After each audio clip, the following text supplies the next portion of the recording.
Então, esse tipo de política do PT há 20 anos é destruidora para os mais pobres. Ela cria uma clara diferenciação social que ela diz querer combater. É um lugar investível? A gente consegue tirar dinheiro de um cenário desse tão ruim? O caos gera oportunidade. E essas oportunidades, elas estão claras. Muita oportunidade nessa curva de juros, tem muita oportunidade na Bolsa Brasileira, mas vale uma atenção, porque se esse governo continuar, aí eu faço um discurso mais, talvez, adulto que a gente precisa ter. Outubro de 2026 está batendo na porta e a gente encontra notícias falando de pesquisas eleitorais, Lula na frente do Flávio Bolsonaro, e a gente começa a pesquisar um pouquinho mais a matemática eleitoral que o mercado financeiro está usando para precificar os próximos 4 anos até 2030. E aí, com isso, a gente volta a falar sobre a pauta de responsabilidade fiscal, que é um assunto que sempre fica em destaque para os investidores. Então a gente também tem visto notícias como o Tesouro Direto pagando o IPCA mais 7% para se emprestar dinheiro para mais de 25 anos, ou então no curto prazo pagando IPCA mais 8%. E hoje a gente tem dados e projeções que indicam que a relação dívida-PIB do Brasil pode chegar a níveis acima de 100% nos próximos anos. E aí, a gente responde nesse vídeo 2 dúvidas que muita gente tem. A primeira dúvida que é, o que muda de fato no seu bolso com o possível 4º mandato do presidente Lula? E a segunda pergunta que é, onde que está indo o dinheiro do mercado financeiro num cenário como esse? E como que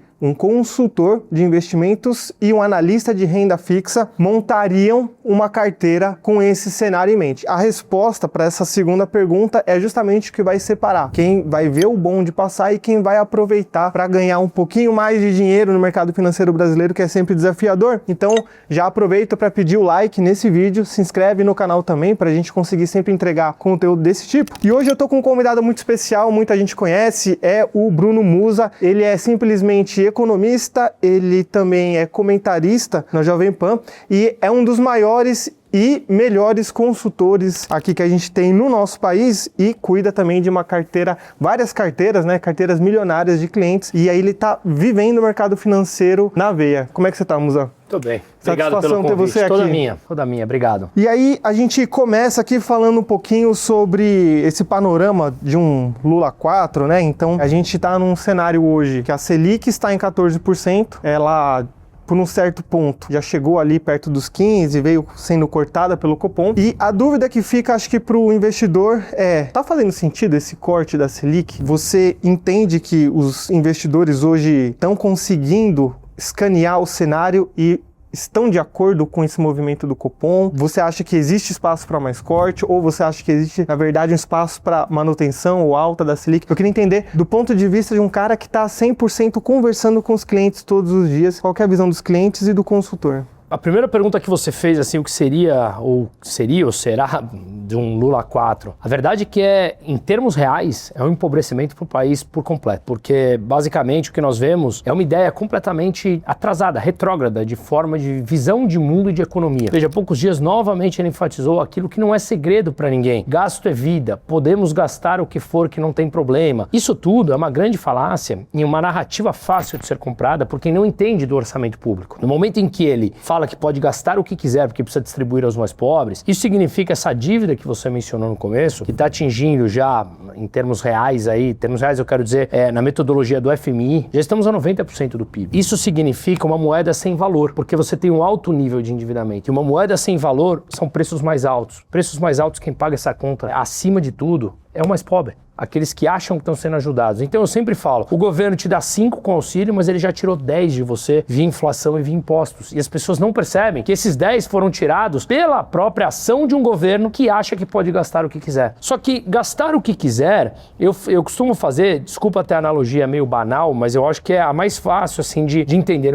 Imagina uma pessoa que lá na sua adolescência mais rebelde, resolveu começar a usar drogas porque ele era, enfim, queria ser contra os pais, contra o mundo, etc. No primeiro dia, ele vai olhar e falar, nossa, que legal, não atrapalha minha saúde, seguir minha vida. Faz isso 20 anos depois. A vida dele acabou, a saúde dele foi pro saco. Então é basicamente isso que a gente está vivendo nesse ciclo econômico de 20 anos de um mesmo governo, onde o nível de endividamento quando o PT começou no poder no começo dos anos 2000 era abaixo de 40% do PIB. Nós estamos batendo 90% do PIB. As famílias hoje, 81 milhões de brasileiros inadimplentes. Isso significa que governos, empresas e famílias estão na sua capacidade máxima de endividamento. Não tem mais fôlego para se endividar. E isso respinga na volta em economia mais fraca, que é o que a gente está vendo. E aí eu faço o link com a tua pergunta. Tem que cortar a taxa de juros? Participo do Conselho Superior de Economia da Fiesp, quem preside é o Roberto Campos, que foi presidente do Banco Central. E eu sou super fã dele. Eu acho naquela época que o 2% foi exagerado quando o Brasil teve Selic de 2%. Mas narrar o jogo de fora é mais fácil. É uma mera opinião aqui. O 14,75, que o Brasil também subiu de maneira brutal, foi para conter todos esses excessos de gasto. Baixar agora 14,75, 14,5, 14,25, 14 agora que nós estamos, são reduções marginais. O grande ponto que está a economia brasileira está dando sinais de fraquejo. Já saíram dados da indústria, que está crescendo muito menos do que esperado. O nível de endividamento, como eu falei, está brutal. O nível que a gente viu de contratação no último CAGED, apesar de alto, ele veio bem abaixo do que o mercado está reduzindo força. Então é o corredor que ele já não aguenta mais correr na mesma velocidade para atingir os 42 km. Já está parando. E o pior, qual foi a única forma que o governo, ao longo desses últimos anos, encontrou para potencializar o PIB? Foi injetar dinheiro via endividamento público. E esse esgotamento está nítido e claro, porque não houve incremento de produtividade. Pior, a produtividade caiu nos últimos anos por volta de 1%. Ao ano. Você viu um estudo que mostrou que a produtividade brasileira voltou a patamares de 1958.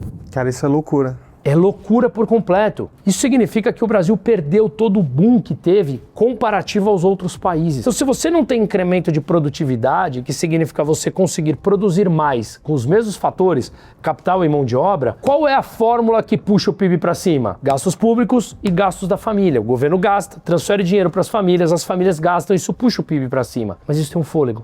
E nós estamos chegando nesse fôlego. Então, de novo, só para te responder, baixar agora a taxa de juros é importante? Mas é marginal essa redução. Não é isso que vai reduzir os prédios bancários, não é isso que vai reduzir o custo do Brasil, a ineficiência do Brasil, a insegurança jurídica, que tudo isso é transladado para as altas taxas de juros. Então, o Banco Central está diminuindo porque a economia brasileira já está fraquejando. Já está claro esse sinal de fraquejo em todos os índices que vêm sendo divulgados. Mas o mais importante de tudo isso não é só a dívida, é que a partir do final de 2027, o governo já assumiu isso, não tem mais espaço dentro do orçamento não obrigatório para gastos. A máquina para, o chamado shutdown, e o governo assumiu isso. E até, inclusive, é bom você destacar esse corte marginal, porque é um argumento em ano de eleições, né? Então o pessoal, normalmente eles falam, olha, estamos cortando a taxa de juros porque o país está indo muito bem, mas na verdade é que a taxa de juros teve que subir num nível muito contracionista, né? Então a Selic teve que subir muito mais para controlar a inflação e chega até um ponto que ela não consegue mais, né? Então você tem... Essa é a dominância fiscal. A dominância fiscal. E inclusive é o que tem voltado em pauta. Eu acompanho muito discussões sobre justamente o que está sustentando esse IPCA mais 7% para 2050, 2045. 7 é longa, porque a curta está acima de 8,5. E a curta a gente está com taxas ainda mais altas, né? E muito disso é olhando o risco fiscal e justamente como que essa conta fecha. E justamente o mercado não encontrou ainda essa maneira. Quando a gente olha no ponto de vista de gasto, também olhando um pouquinho os próximos meses, a gente deve ter novos anúncios de presidenciáveis falando, dando um jeitinho deles, né? Historicamente a gente sabe que os dois que vão normalmente para um segundo turno ou que ficam nos primeiros lugares, né, primeiro e segundo lugar, eles não ganham a eleição ou não vão para o segundo turno falando que vão cortar gasto ou vão reajustar abaixo da inflação o salário mínimo. Então, o que me causa um pouco de apreensão é saber que a gente vai passar pelos próximos 2, 3 meses, né, até o final do segundo turno, sem ter uma definição boa e sem ter hoje um candidato que traga realmente projetos que são factíveis. A gente sabe que não precisa trazer o projeto perfeito, porque a gente sabe que vai ser muita coisa limada no processo político de aprovação de como que a gente pode pôr um novo controle de gasto público, mas só tendo um projeto crível, né? Pelo menos, não precisa tirar um 10, mas tira um 6, que a média seja 6 e pelo menos passe. Acho que o mercado já dá uma aliviada. Eu não sei se essa é a visão dos clientes que chegam para você com dúvida. Pô, como que eu vou montar uma carteira que eu consiga me proteger para os próximos 4 anos? Ou então, quais são as projeções que vocês têm? Queria entender um pouquinho mais desse outro lado do mercado financeiro também. Vamos lá, dolarizar é uma obrigação no Brasil ao longo dos últimos anos e não só agora. Veja, desde 1º de julho de 94 até hoje, que o real entrou... Primeiro dia que o real entrou em circulação, a nossa moeda perdeu 90% do poder de compra. Você tem alguma ideia qual era o salário mínimo em 1º de julho de 94? Não lembro. R$64. Cara, que loucura isso. E aí a maioria das pessoas olha e fala assim, pô, mas R$64, quem comprava R$64? O mesmo que os R$1.500 de hoje. Ou seja, isso é a pura inflação na veia. E a gente tem, obviamente, uma inflação real que é muito acima do IPCA. Não estou questionando o resultado que sai, eu estou olhando e falando, a metodologia, ela não explica porque ela fala que ela mede ali quem ganha entre 1 e 40 salários mínimos nas mais variadas capitais brasileiras. Mas isso, o Brasil de dimensão continental, quem mora no interior do Maranhão tem um custo de vida completamente diferente de quem mora em São Paulo. Inclusive, o salário em algumas regiões muda justamente porque você tem um custo mais barato, você consegue pagar um salário menor. Tem até um economista que chama John Williams, que ele fez um estudo nos Estados Unidos mostrando que normalmente o CPI americano, e isso transladaria para outros países, ele é entre 4 e 5 vezes o índice que é mostrado no CPI. Ou seja, se a inflação nos Estados Unidos é de 4, ele fala que vai ser entre 15% e 20% ao ano a inflação. E no Brasil é a mesma coisa. Eu estimo que a inflação brasileira seja por volta de 20% ao ano. O que você gasta mais no supermercado, o que você gasta mais de gasolina, o que você gasta mais para comprar uma roupa, o que você gasta mais. Eu acho que essa é a inflação real, assim, que cada família sente no bolso de verdade, tá? E saiu até um número há pouco tempo a respeito disso, pegando um estudo mostrando os dados do próprio IBGE, quanto que teve incremento de salário real e de gasto real de cada uma das famílias, aquelas brasileiras que ganham na média R$3.500, que é o ganho médio dos brasileiros, e está por volta de 20% essa perda do poder de compra de cada um deles. Então, tudo isso reflete em preço. Como você falou, de um lado você tem o Lula, que vem falando que vai manter o arcabouço fiscal, que matematicamente ele é natimorto. E ele alterou a regra para tentar bater a meta, e nenhuma vez alterando a regra ele bateu a meta. Esse ano era para ter um superávit de 0,25% do PIB. Nós já estamos com um déficit brutal desse tamanho, e eles botam a culpa em terceiros. Nos Estados Unidos é no precatório, é no outro. Sempre a mesma coisa. Para mim, eu tenho a clara visão que todos os governos querem manter os adultos infantilizados para você sequer aprender a questionar que 2 mais 2 são 4. Ou seja, esse arcabouço fiscal, matematicamente, como os gastos crescem até 2,5% acima da inflação, ele já nasceu errado. Ele já nasceu errado por isso. Os gastos sempre crescerão acima. E como é que veio a receita? Por impostos. E aí chega naquele ponto. Qual é o ponto ótimo, entre aspas, aqui, que mostra pela curva de Laffer que se mesmo que você aumente as alíquotas do imposto, a tua arrecadação cai, porque você não aguenta mais pagar esse imposto, você não tem mais capacidade financeira para isso. Você vai para o mercado informal, você sonega, você fecha a tua empresa, o que for, você precisa sobreviver. Tudo isso é refletido nos preços. Então eu acho que a Bolsa Brasileira tem espaço para crescer se a gente tiver uma mudança. A moeda brasileira tem espaço para valorizar, e a curva de juros brutal. E onde eu acho que ainda está dando um certo fôlego para o governo? O câmbio. O câmbio ainda estaria barato quando a gente compara o real. Foi a 6,30 há pouco tempo. Inclusive, momentos que ele ficou abaixo de 5, a gente não tinha nenhum fundamento para ele estar abaixo. O único fundamento que tem hoje para estar isso é a diferencial de câmbio de taxa de juros, é o chamado carry trade. Então, se o governo começa a perceber que o câmbio escapa, que é o que rebate na inflação direto, aí é bem provável que a gente veja mais intervencionismo. Então, na minha opinião, qualquer um que não seja o PT, qualquer um que venha com um discurso minimamente crível, não precisa nem ser o discurso do Milei, que eu adoraria, tá? Mas não, um discurso de vamos trazer um mínimo de responsabilidade, desvincular certas receitas e desindexar determinadas despesas do governo. Vamos fazer isso porque a gente precisa manter a trajetória da dívida estável. Se alguém vier com esse discurso, o mercado já responde de cara. Então eu acho que tem muita oportunidade nessa curva de juros, tem muita oportunidade na Bolsa Brasileira, mas vale uma atenção, porque se esse governo continuar, aí eu faço um discurso mais, talvez, adulto que a gente precisa ter. Diferente de boa parte da mídia que começou a aparecer já, e alguns desses gestores renomados falando que não, num Lula 4 agora ele vai ser responsável. Falaram isso no 3 falou a mesma coisa. E aí em janeiro ele toma posse e ele fala, eu nunca disse... faz a PEC do estouro e ele fala, eu nunca fiz isso, eu nunca falei isso. Mas ele nunca falou mesmo. Realmente, Ele nunca falou. Ele sempre falou que ele gastaria mais. Muita atenção a esse ponto, mas voltando pra gente, eu acho que Bolsa Brasileira tem espaço, eu acho que curva de juros tem espaço e eu acho que a moeda brasileira tem espaço numa mudança. Numa manutenção desse modelo econômico, a gente vai ver uma fuga de capital muito maior. A gente está vendo já. Já foram 45 mil brasileiros que foram embora no ano passado. Pedido de saída de residência fiscal, vários também batendo recordes.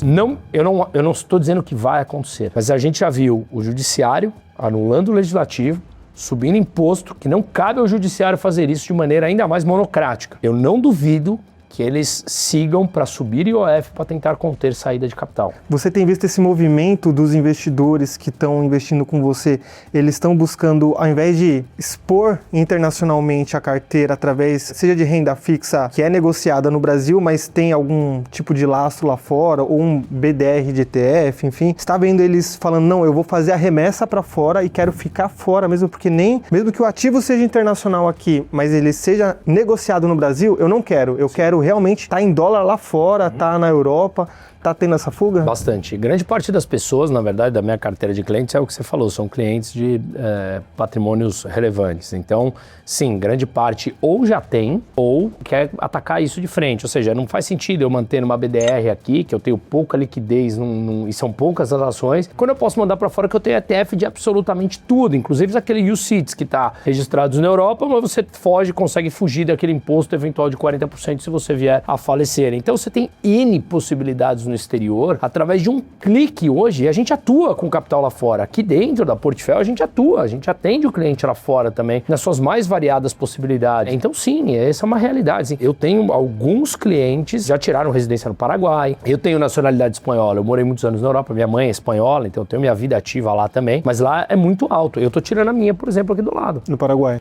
Porque assim, eu quero deixar pronto. Eu não e quero eles estão recebendo de braço aberto. Claro, imagina, quando um expulsa, o outro recebe de braço aberto. É atravessar uma ponte hoje. Para não ficar apenas com um discurso rebelde, a questão aqui é o que você quer para a tua vida? Qual o planejamento que você quer? Que é justamente o que a gente faz, né? Então, será que não faz sentido? Eu vou ficar pagando para ver um custo desse? Ou eu consigo mandar lá para fora e me proteger? Tem um ponto, claro, lá fora a taxa de juros é menor, que eu sempre falo, a taxa de juros é menor por um motivo, porque o risco é menor. E a inflação menor lá fora, em tese, você traz para real, se precisar, você tá com um ganho ali real, né? Então, aproveitando aqui para quem tem interesse em aprender a investir, assinando a Finclass você tem acesso às carteiras de investimento. Para quem tem o domicílio fiscal aqui no Brasil, você vai aprender a investir em ativos tanto negociados no Brasil como ativos que têm o lastro, como a gente está falando aqui, em outros países também. E, além disso, você não só segue a carteira, você aprende a investir, tem bastante conteúdo educativo e você conta com desconto de 40%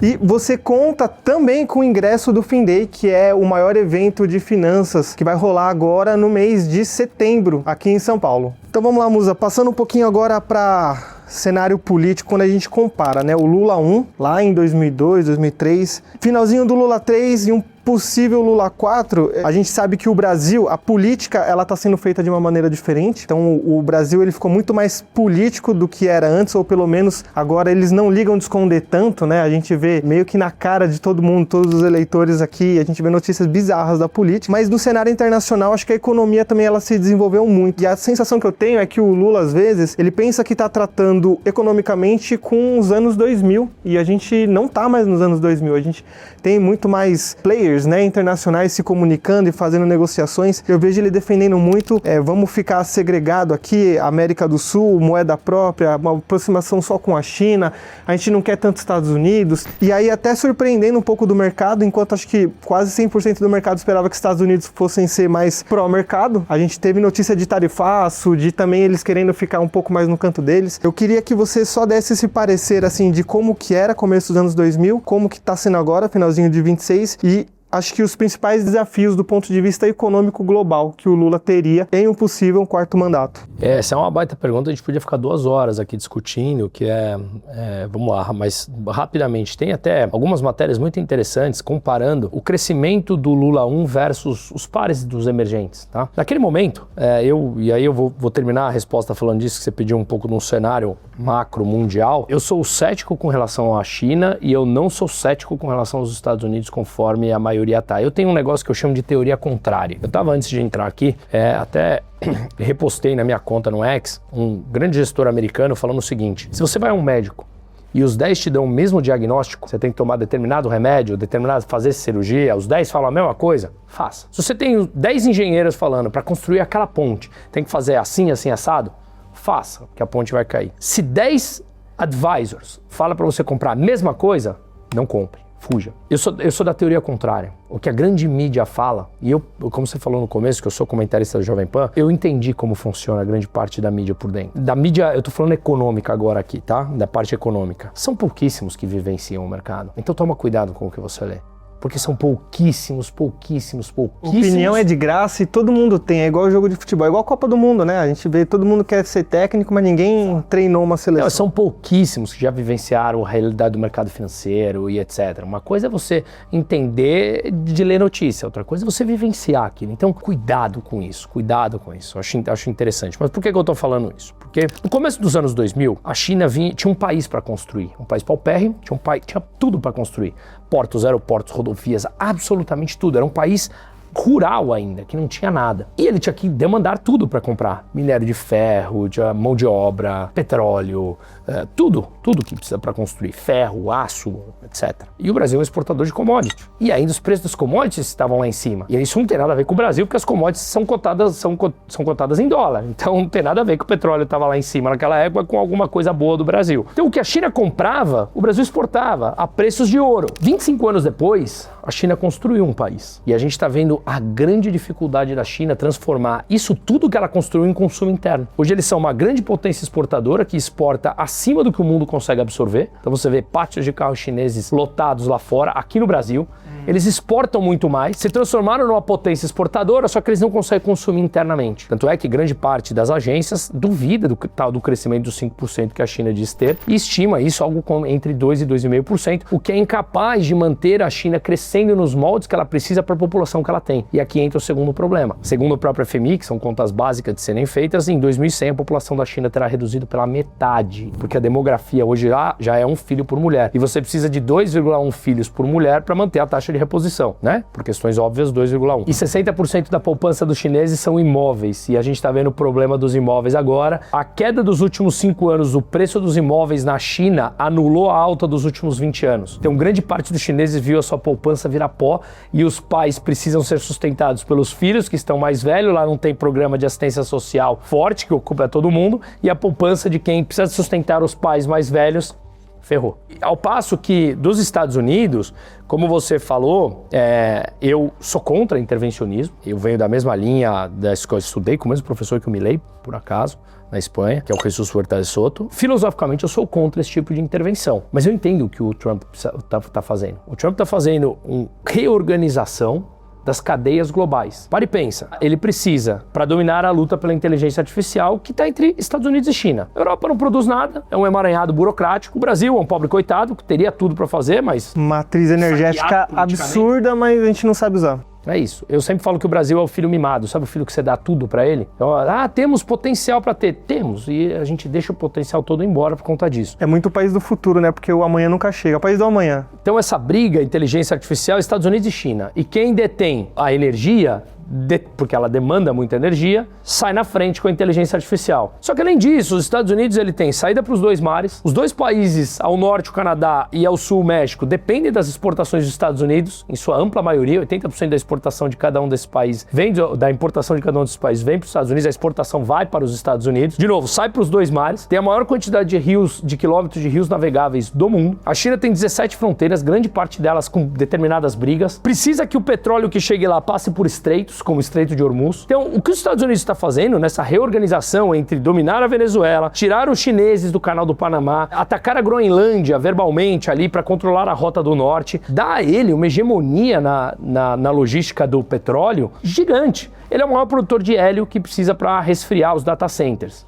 Ele é o maior produtor de gás do mundo. Então, ele tem ali, a preços mais competitivos, grande parte da produção de energia. Os Estados Unidos é autossuficiente em petróleo. E em refino também. Na minha opinião, os Estados Unidos, por essas questões e por ser uma economia de mercado, onde as leis são respeitadas, os contratos são respeitados, você compraria yuan para sua poupança ou dólares? Dólar. O que o cara faz? Imagina as hyperscalers que estão investindo 700, 800 bilhões, por que elas estão reindustrializando os Estados Unidos? Eu vou investir 700 bilhões na China, onde numa canetada o cara não deixa eu tirar meu dinheiro de lá, ou eu vou para os Estados Unidos onde os contratos são claros, são firmes, são respeitados? Então, na minha opinião, essa reorganização coloca o Brasil numa posição chave, que teria tudo para surfar essa onda, mas claramente quer se alinhar à China, diferente do que está acontecendo na América Latina. A Argentina, por exemplo, já recebeu ordens de, ainda não concretizou, de 50 bilhões de dólares para investir no setor de minério. Então, eles têm minério, eles têm lítio, eles têm prata, eles têm, tem uma boa quantidade, só que os contratos lá não eram respeitados. Então, só para finalizar, qual a diferença dessa, comecei pelo final, mas do Brasil? O Brasil continua parado, você falou nos anos 2000, eu acho que o Brasil continua parado nos anos 80. O Brasil quer continuar sindicalizado, quer continuar com CLT, quando o menininho que entrega ali de iFood não quer ser CLT. É inacreditável o que o Brasil parou no tempo. E só para finalizar, tudo aquilo que o Brasil cresceu, que entrou na nossa cabeça como narrativa há muito tempo, que de fato cresceu no começo dos anos 2000, tem um estudo muito interessante. Se você comparar com os pares emergentes, o Brasil cresceu menos do que todos os outros pares. Só que a grande narrativa é, nos primeiros anos, crescemos. Crescemos, assim como todos os outros cresceram. Assim como na Dilma, o Brasil caiu 7% em 2 anos, enquanto o mundo crescia. Assim como agora, o México, que tem uma taxa de juros de 6,25, nós temos de 14, ganhando da Rússia, que é um país que está 4 anos em guerra. E aí até isso tem bastante relação com essa próxima pergunta que eu vou fazer, que é, a gente vai entrar num momento agora onde teremos novas levas de promessa e a gente vai sair daqui 4 anos com uma leva de realidades. Teto de gastos revogado, né? Virou o arcabouço fiscal, que depois chamaram até de calabouço fiscal, igual você falou, já nasceu com 0 credibilidade. Resultado primário também, a gente não conseguiu ter um êxito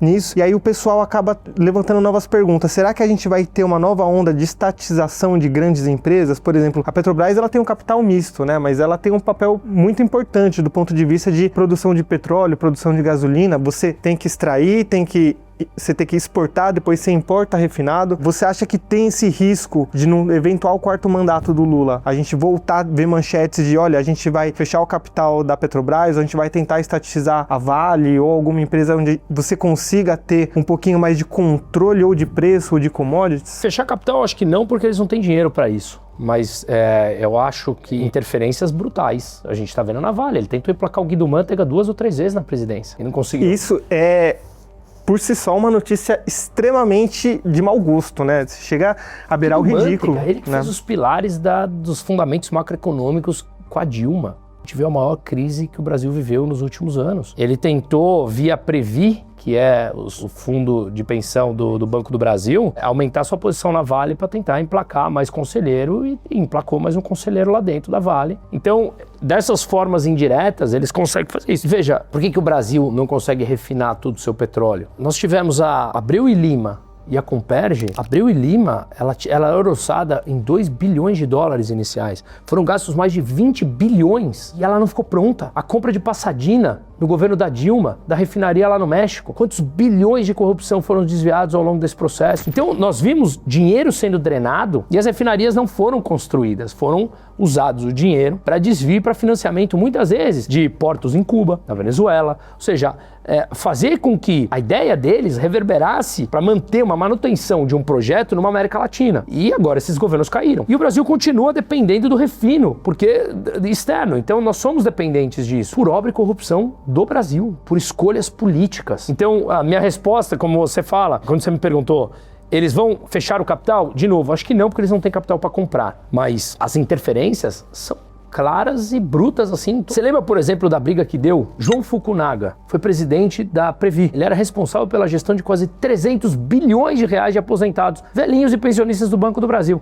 De novo, qual é a experiência que ele tem para gerir bilhões de reais de aposentados? Olha o que está acontecendo com os Correios. É tudo obra para controle de orçamento público, para desvio de política partidária. É simples assim. As empresas estatais sempre foram ditas pelo próprio PT como empresas estratégicas. Eles definem quem são os estratégicos, normalmente são aqueles que têm maiores orçamentos, para um projeto de política de poder. E eles falam que não tem problema ter prejuízo. Só que rapidamente, para quem não sabe, quando uma empresa tem prejuízo estatal, de onde vem o dinheiro para cobrir esse prejuízo? Seu. Vocês, todos que estão ouvindo, meu. Todo mundo. Seu. Ele precisa aumentar impostos ou se endividar mais para cobrir esse rombo.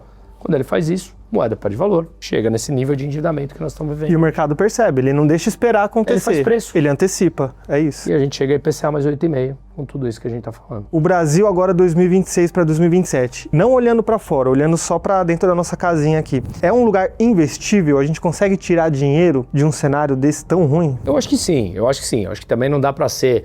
O caos gera oportunidade. E essas oportunidades, elas estão claras. Por exemplo, como você falou, IPCA mais 8,5 para daqui vencimento 2030. Eu acho bem razoável. De novo, não é uma recomendação de compra. Nos procure para a gente falar a respeito, entender o teu perfil, fazer o planejamento e tal. Fazendo esse disclaimer importante, mas eu acho que é oportunidade. A Bolsa Brasileira, eu acho que tem empresas extremamente boas que estão razoavelmente baratas. É um país investível, sim, mas a gente começa a ver problemas, assim. Então, semana passada eu fui almoçar com um cliente meu, que ele tem uma parte do patrimônio aqui, mas comigo, mas o patrimônio da família supera o bilhão. E ele falou, cara, eu não boto mais R$1 no Brasil. Isso aconteceu por 3 ocasiões nas últimas 2 semanas. Falando, eu não boto mais R$1 nesse país. Investir para a economia real. Então o cara aproveita a Selic mais alta, isso sim. Estou falando entre investimento de liquidez e investimento na economia real. O cara falou, eu não tenho segurança jurídica, eu tenho problema trabalhista toda hora, eu tenho uma justiça que não me dá nenhum tipo de segurança. Então quer saber o que eu vou fazer? Eu vou aproveitar a Selic a 14, Selic a 15, coloco uma parte aqui, se bem que ele tem já 60% do patrimônio fora, coloco uma parte aqui, porque eu quero aproveitar essa alta também. Agora, se você mata a economia real, isso vai se refletir nos preços dos ativos de liquidez também. Então acho que a gente precisa estancar essa sangria. Em um eventual quarto mandato do Lula, o mercado está começando a dar sinais de que está acreditando nessa possibilidade, apesar da gente saber que o mercado, na sua grande maioria, não gosta muito do approach econômico do Lula. Mas aí chega na pergunta, que é, se não for o Lula, quem que poderia ser uma oposição para bater de frente no segundo turno e se essa oposição ela tem a capacidade política de entregar reformas boas naqueles primeiros 100 dias do novo presidente, que é aquela janela de ouro que ele consegue passar muita coisa que é impopular, porque ele ainda tem muito daquele capital político. Hoje é o Flávio. Se você acredita em pesquisas, hoje é o Flávio. Não tem segunda escolha. A não ser que, assim, no Brasil até o passado é incerto. Mas hoje é isso. Para mim, a gente precisa tirar o PT. O PT precisa sair. Essa mentalidade não entrega mais um resultado de país. Ela cria uma diferença social que ele diz combater, mas ele cria essa diferença social. Porque quando ele faz esse tipo de política que mantém a taxa de juros elevadíssima, ele favorece quem tem dinheiro para investir, que é o que a gente está falando agora. O mais pobre não consegue comprar carne. E ele critica muito, por exemplo, o banco e tal, mas o banco, na verdade, ele não é beneficiado de juro alto, porque nesse nível, ele não consegue aplicar spread, o crédito ele fica muito reduzido. Apesar dos bilhões de lucros, olha o nível de inadimplência subindo com os bancos. Os bancos estão preocupados. Os bancos, semana passada, os presidentes fizeram um discurso falando, não estamos mais liberando. Diminuímos drasticamente o que a gente está liberando de crédito livre. Inclusive, eu vi uma mudança nos últimos anos, na verdade, de bancos querendo migrar mais para o empréstimo consignado. Claro, ele tem uma segurança maior. Você está seguro. O consignado, ele desconta direto na folha, seja do pensionista ou do CLT, e você não corre o risco de um cartão de crédito. Mas mesmo assim, repare que os juros não caem. Não cai. Os juros não caem. Mesmo ele mudando para o consignado, que é um risco mais baixo, ele não derruba esses juros. Tem uma métrica que mostra o seguinte, para cada dólar que se empresta no Brasil, traz a dólar para você comparar com os outros países, quando o devedor dá calote, o credor recupera 13 centavos, tá? Para cada dólar. Que absurdo. Na média mundial são 34 centavos. Só que a média do mundo, salvo engano, são 9 meses, aqui supera 5 anos. Então se você vai me emprestar dinheiro e se eu der problema, e a chance de eu dar problema é grande, porque grande parte está endividado, você sabe que cada dólar que você me empresta eu vou te devolver 13, e daqui 5 anos, você vai botar isso na taxa ou não vai? Com certeza. É óbvio, isso é uma questão lógica. Fora a justiça. Te meto no pau, a justiça não vai te dar o direito de receber aquilo que é teu. E o judiciário tem aquela velocidade de lesma manca quando que quer. Não consegue... quando quer. Então, o que nós vemos é tudo isso ser refletindo nos preços. Então, para quem tem dinheiro, paga essa taxa. E é claro que os mais pobres, como isso traz mais inflação, prejudica os mais pobres. Então, esse tipo de política do PT há 20 anos é destruidora para os mais pobres. Ela cria uma clara diferenciação social que ela diz querer combater. E volta naquilo que eu falei. Eu quebro a tua perna, eu te venho numa muleta, com juros embutidos, você não sabe que sou eu que quebrei tua perna e você ainda me agradece. Exato. Muita gente vem conversar com a gente, falar, pô, Edu, eu tô com medo, eu acho que dessa vez o Brasil vira Venezuela, e a gente acaba não sabendo nem, você projeta o cenário A com base em quê? A gente não consegue tanto, a não ser falar, olha, com base no que a gente viu olhando o retrovisor, se for o presidente Lula que for ganhar, a tendência é que ele haja dessa forma. Qualquer um que esteja agora como candidato, à exceção do Lula, tanto o Flávio, como o Caiado, como o Renan, ou como o Zema, todos eles falaram sobre revogação da reforma tributária, que a gente vai ter o IVA mais caro do mundo, 28%. A gente vai ter diminuição de impostos e olhar para as despesas públicas com um olhar mais responsável. Então, de novo, a gente precisa urgente atacar isso de frente, revisar realmente os gastos públicos. E o Brasil resolveu usar droga durante 20 anos. Foi prazeroso, não foi? Dizem que foi, dizem que é. Dizem Eu que foi. Não usei, mas dizem que é. E foi prazeroso porque muita gente começou a achar que podia viver disso. Só que agora a fundo secou. Então, a gente vai ter que atacar, enquanto adultos, aquilo que nós optamos por ser prazeroso por 20 anos. Então agora, ou você morre, ou você para com o uso de drogas. Qual vida você quer? A gente tem escolha. Reabilitação é o jeito. Ou se quiser acelerar o processo, quanto mais a gente acelerar, mais vai doer. Musa, muito obrigado pela sua participação aqui, sempre bom ver você por aqui. Espero que tenham gostado desse vídeo e, claro, deixem nos comentários o que vocês acham que vai acontecer nos próximos 4 anos e as perspectivas econômicas para o povo brasileiro. Posso só finalizar? Claro, com certeza. A gente colocou os problemas. Você tem N oportunidades. Então, que cada um ajude a mudar o que está óbvio já. Então, comente com o cara ao lado. Aproveite essas oportunidades. Temos aqui taxas. O Brasil não vai dar calote na sua dívida no curto prazo. Tem colchão de liquidez para isso. Então, aproveite. Mas o mais importante é, se a gente não quiser ficar dando voo de galinha, a gente precisa mudar a nossa mentalidade. E a mentalidade é, se quisermos ter um país competitivo e que cresça no longo prazo, isso vem sempre pelo setor privado e por incremento de produtividade. Não vem por transferência de renda. Isso não cria produtividade. Perfeito. É isso, galera. Com isso, finalizamos aqui nosso super papo e a gente se vê no próximo vídeo. Até mais. Tchau, tchau.